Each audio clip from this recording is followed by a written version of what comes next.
Assalamualaikum warahmatullahi wabarakatuh. Salam sejahtera. Semoga Bapak Ibu peserta Massive Open Online Course Universitas Airlangga Surabaya yang bertema tentang liver function test atau uji fungsi hati tetap diberikan kesehatan dan semangat untuk mengikuti course liver function test ini sampai selesai. Adapun kita sama-sama sudah sampai di modul yang bertema atau berjudul tentang pemeriksaan laboratorium bilirubin.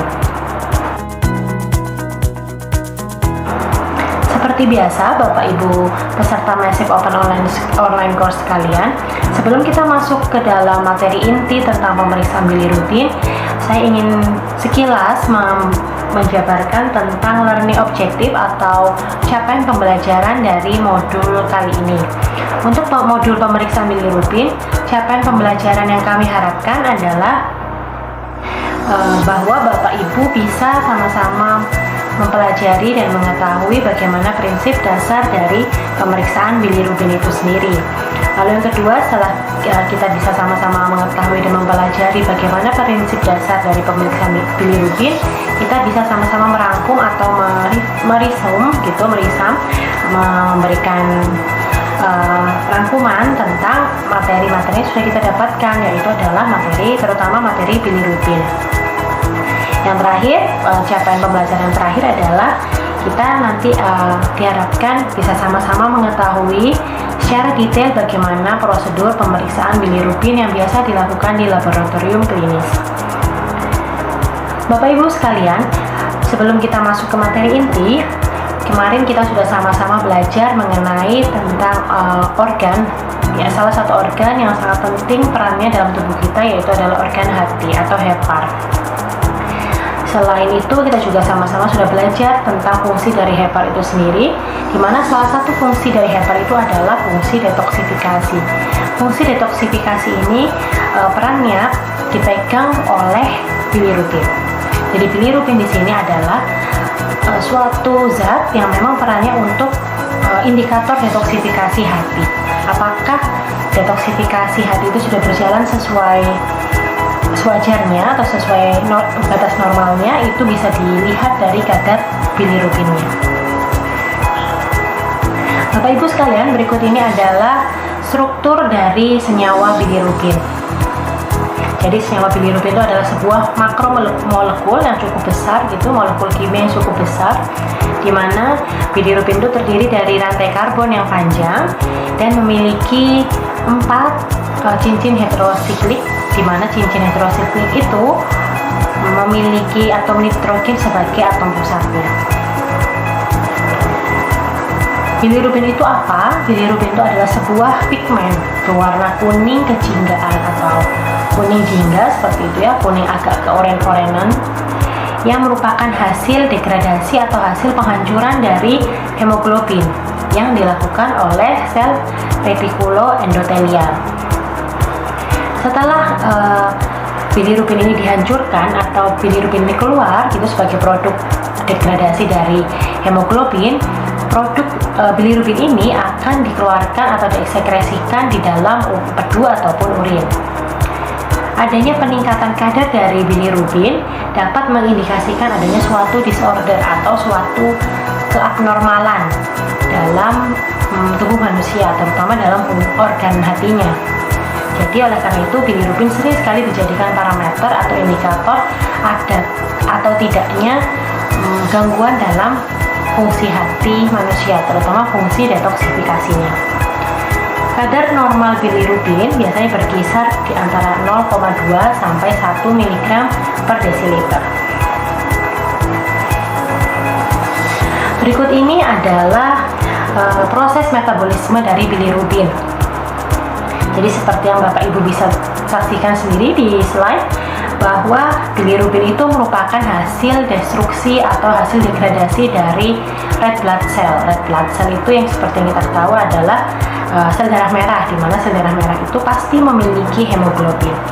hemoglobin dihancurkan atau didegradasi, maka keluar sebuah zat warna atau zat pigmen berwarna kuning kecindaan yang disebut dengan bilirubin.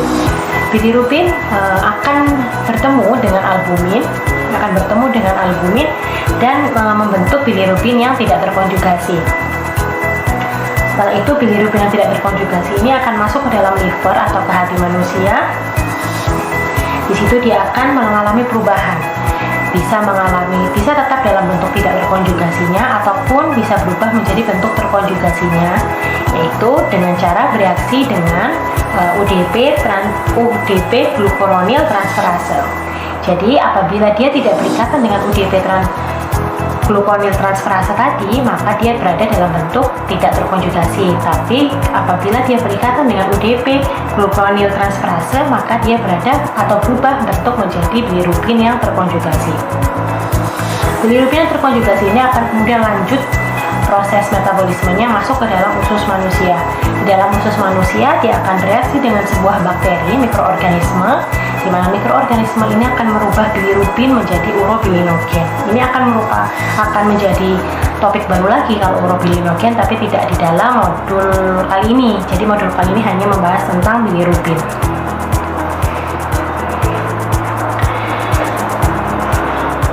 Ini mungkin diagram alir atau skema yang lebih singkat yang saya harap bisa lebih mudah dipahami oleh Bapak Ibu peserta Massive Open Online Course kali ini, di mana bilirubin itu memang merupakan produk hasil degradasi red blood cell. Jadi proses produksi bilirubin itu terjadi bertahap di beberapa tempat. Dia dimulai dari penghancuran oleh sel-sel retikuloendotelial, langsung lanjut ke pembuluh darah manusia, seperti itu pembuluh darah manusia, di mana di pembuluh darah manusia ini, di aliran darah manusia ini terjadi pertemuan antara bilirubin yang tidak terkonjugasi dengan albumin. Setelah masuk ke pembuluh darah manusia, dia akan lanjut ke liver atau ke hati. Di hati ini terjadi proses perubahan, proses penyesuaian, bisa dalam bentuk bilirubin tidak terkonjugasinya ataupun bisa berubah menjadi bilirubin yang terkonjugasi. Setelah itu masuk ke usus manusia, di sana akan diproses oleh mikroorganisme dan membentuk atau menghasilkan urobilinogen. Urobilinogen ini akan disekresikan ke urin dan juga yang mayoritas bisa ditemukan di feses. Jadi di urin dia ditemukan dalam jumlah yang sedikit, kalau yang dalam jumlah banyaknya dia ditemukan di feses. Kita lanjut ke klasifikasi atau pengelompokan bilirubin. Pengelompokan bilirubin biasanya dikenal atau dikelompokkan menjadi 4 bagian, 4 kelompok. Ada bilirubin alfa, bilirubin beta, gamma, dan juga delta. Bilirubin alfa ditemukan sebanyak 27% di dalam tubuh kita. Biasanya fraksi ini terbentuk atau berada dalam bentuk bilirubin yang tidak terkonjugasi. Kalau bilirubin beta biasa ditemukan 23%, dan fraksi ini biasanya ditemukan dalam bentuk bilirubin yang terkonjugasi tunggal. Bilirubin gamma merupakan fraksi bilirubin yang terkonjugasi ganda dan ditemukan dalam jumlah 13% di tubuh manusia. Sisanya adalah bilirubin delta, di mana bilirubin ini merupakan bilirubin satu-satunya bilirubin yang merupakan fraksi bilirubin yang terikat dengan protein. Jadi dia terikat dengan protein secara irreversibel, jadi terikat terus-menerus seperti itu. Ditemukan dalam tubuh sebanyak 37%. Tadi itu Bapak Ibu merupakan bagian pertama atau part pertama tentang penjelasan materi pemeriksaan kadar bilirubin. Kita akan lanjut di part kedua atau di bagian kedua, di mana part kedua nanti kita akan sama-sama membahas mengenai dari sisi klinisnya ya, mulai dari sisi diagnosanya, lalu dari cara pemeriksaannya, dan juga prinsip pemeriksaannya bagaimana. Itu dulu Bapak Ibu, sekian dari saya. Mungkin untuk yang part pertama, kita akan lanjut di part yang kedua. Terima kasih. Wassalamualaikum warahmatullahi wabarakatuh.